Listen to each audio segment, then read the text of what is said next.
ओम धन्वंतराय नमः। Learn Ayurveda welcomes you.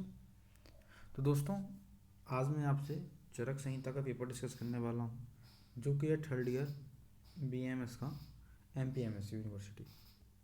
तो एमपीएमएस university में 20 ऑब्जेक्टिव क्वेश्चन आते हैं। तो उन ऑब्जेक्टिव क्वेश्चन को आज मैं आपसे डिस्कस करने वाला हूँ। तो देखते हैं, फर्स्ट क्वेश्चन देखते हैं। मदन फल के कुल योग हैं। तो मदन फल के कुल 133 योग आचार्य ने बताए हैं। मदन फल के ही सबसे ज़्यादा योग आचार्य ने बताए हैं। मदन फल के बाद श्यामा त्रिव्रत के 110 बताए हैं। और इसमें जो सेकंड ऑप्शन है 39 होते हैं जीमूतक के। थर्ड ऑप्शन है जो 45, ये होते हैं इक्ष्वाकु के। और 60 होते हैं धामार्गव के। सेकंड क्वेश्चन जो है, सिद्धि स्थान में नश्य कर्म के भेद हैं। तो सिद्धि स्थान में आचार्य ने 5 प्रकार के नश्यों का वर्णन किया है। वो नश्य होते हैं नावन, अवपीड़, धमापन, धूम और प्रतिमर्श। ये जो आप सिद्धि स्थान का त्रिमर्मी सिद्धि इस स्थान अध्याय पढ़ेंगे आप, तो आपको उसमें मिल जाएगा। बेड विघात निम्न में से किसके अंतर्गत आता है? तो बेड विघात भी बस्ती रोग के अंतर्गत आता है। इसका वर्णन भी त्रिमर्मी सिद्धि स्थान में मिल जाएगा आपको। सिद्धि स्थान में निम्न में से किसका उल्लेख है? अर्धाविवेदक, वातस्थीला, तंद्रा, उपरोक्त सभी। तो उपरोक्त सभी इसमें सिद्धि स्थान में इन तीनों का वर्णन हमें देखने मिलता है।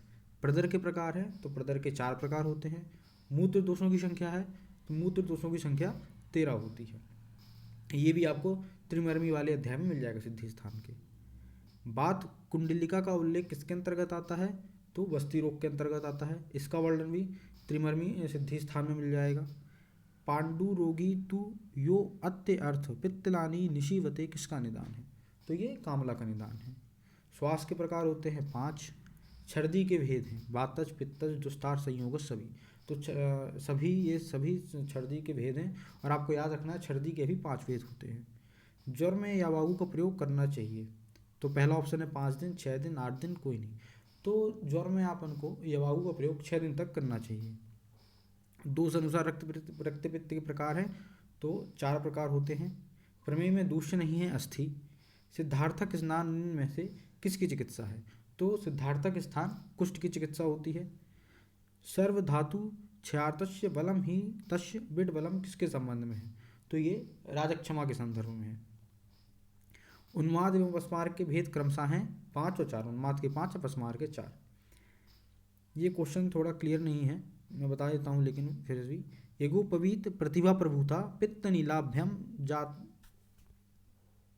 जानितस्तु। तो ये कक्षा का है। कक्षा के बारे में जब आप सवतु अध्याय चिकित्सा अध्याय पढ़ेंगे आप, तो उसमें आपको ये पढ़ने मिल जाएगा। 18वां जो क्वेश्चन है, गोरोचन चूर्ण जैसा दिख रहा है, वो गोरोचन चूर्ण नहीं, नारायण चूर्ण है। नारायण चूर्ण का रोग अधिकार है उदर रोग। अभयारिष्ट का रोग अधिकार है अर्श। और च्यवनप्राश के घटक हैं आम्लकी, बासा, भू आम्लकी सभी। तो ये सभी च्यवनप्राश के घटक होते हैं।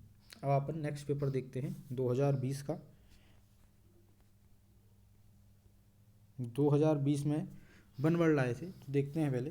कुटी प्रावेशिक और रसायन सेवन के 2 प्रकार हैं। तो कुटी प्रावेशिक और बातात्विक रसायन सेवन के 2 प्रकार हैं। ये आपको रसायन अध्ययन में मिल जाएगा। प्रदर के प्रकार हैं, तो प्रदर के 4 प्रकार हैं। जैसे कि देखा 2019 में भी ये क्वेश्चन आया था, 2020 में रिपीट हुआ है। छर्दी का विशेष भेद कौन सा है? तो दुस्तार्थ, संयोगज। छर्दी का भेद वाला क्वेश्चन भी पिछले 2019 में आया था। त्रिरूप और एकादश रूप किस व्याधि में मिलते हैं? तो ये राजक्षमा में मिलते हैं। ब्रह्म रसायन का मुख्य घटक क्या है? तो ब्रह्म रसायन का मुख्य घटक आम्लकी होता है। नानात्मक भेद से व्रणों की संख्या कितनी है? 20। विष के वेगों की संख्या कितनी है? 8। विष के वेगों की संख्या होती है 8। भस्मक रोग का वर्णन किस व्याधि के साथ किया गया है? तो ग्रहणी के साथ भस्मक रोग का वर्णन किया गया है। प्रमेय रोग में दूष्य कितने होते हैं? प्रमेय रोग में 10 दूष्य होते हैं। ठीक है। कुष्ठ के द्रव्य कितने हैं? तो कुष्ठ के 7 द्रव्य होते हैं। इसमें दोष और दूष्य दोनों को काउंट किया गया है। आरोचक के कितने प्रकार हैं? तो आरोचक के भी 5 प्रकार होते हैं। श्वास रोग के कितने प्रकार हैं? 5। ये 2019 से रिपीट हुआ है। किस व्याधि में पंचकर्म निषिद्ध है? उरु स्तंभ में पंचकर्म नहीं करते हैं। बात रक्त के भेद बताएं, तो बात रक्त के 2 भेद होते हैं, उत्तान और गंभीर। नारायण चूर्ण का रोग अधिकार लेकिन उदर रोग, ये भी क्वेश्चन 2019 से रिपीट हुआ है। मूत्र रोग का वर्णन चरक संहिता में किस स्थान में किया गया है? तो मूत्र रोग का वर्णन चरक संहिता में चिकित्सा स्थान में किया गया है। सिद्धि स्थान में बस्ती रोग है और चिकित्सा स्थान की त्रिमर्मी चिकित्सा में मूत्र रोग का वर्णन है। बुद्धिनाश किस रोग में होता है? तो बुद्धिनाश अपस्मार में होता है। कंसहरीत की किस रोग अधिकार की औषधि है? तो शवथु की। शीतोपलादि का रोग अधिकार बताएं। राजक्षमा, श्वास। उपश्यानक चूर्ण का अनुपान मधु और टंडुलोदक है। तो ये मैंने 2 साल के पेपर डिस्कस किए हैं। आगे भी मैं 1-2 साल के पेपर जो और है मेरे पास, मैं डिस्कस करके डाल दूंगा वीडियो उनकी। तो आप अगर कोई क्वेश्चन गलत हो तो आप मुझे कमेंट सेक्शन में बता सकते हैं, या फिर हमारे इंस्टा में DM करके बता सकते हैं। आपके अगर आपके पास कोई और भी पेपर हो तो आप हमें सेंड भी कर सकते हैं। मैं डिस्क्रिप्शन में सब मेंशन कर दूंगा। अगर कोई आंसर गलत है तो कमेंट सेक्शन में ज़रूर बताएं। धन्यवाद।